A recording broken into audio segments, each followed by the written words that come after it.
Méditation sur 1 Samuel 12. L'Éternel délaissera point son peuple à cause de son grand nom, car il lui a plu de faire de son peuple.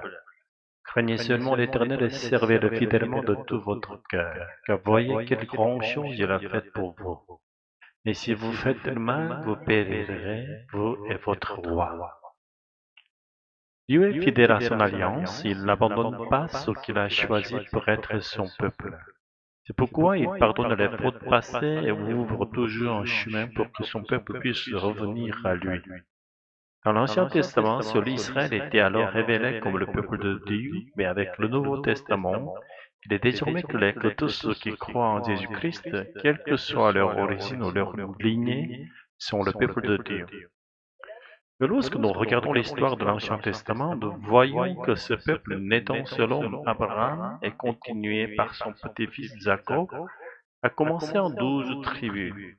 Pourtant, à travers les divisions internes et les attaques extérieures, seules les tribus de Juda et de Benjamin ont fini par garder leur identité.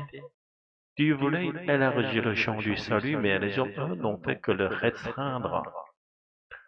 Aujourd'hui, dans cette époque du Nouveau Testament, le christianisme, en se religionisant, est devenu une religion parmi d'autres, en concurrence avec elle, s'éloignant ainsi de la volonté de Dieu qui est de sauver toute l'humanité.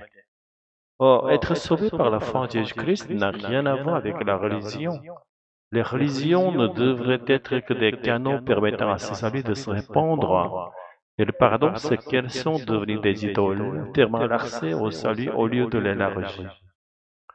Cependant, si nous nous repentons et revenons à Dieu, il nous pardonne nos fautes et notre aveuglement et il nous accueille de nouveau. L'histoire du peuple de Dieu dans l'Ancien comme dans le Nouveau Testament est celle d'un cycle répété de péché et de repentance. Mais même le Dieu patient et plein de miséricorde ne pourra nous préserver de la ruine si nous refusons continuellement de nous repentir aussi après l'avoir fait, nous retombons sans cesse dans la même boue du péché. Voilà le message que nous livre Samuel 12. Rien en dehors de Dieu ne peut véritablement nous être bénéfique ou nous sauver. Les autres choses n'en font qu'engraisser ceux qui détiennent les privilèges religieux politiques dans le monde. Samuel nous dit que tout cela est vanité.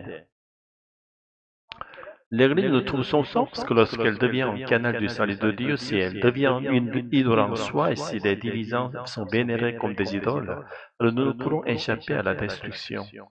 Seigneur, donne-nous la grâce d'écouter attentivement ta parole et que tu nous adresses sans cesse et de servir de tout notre cœur par la puissance du Saint-Esprit venu en nous comme l'Esprit de Jésus. Alléluia. Amen.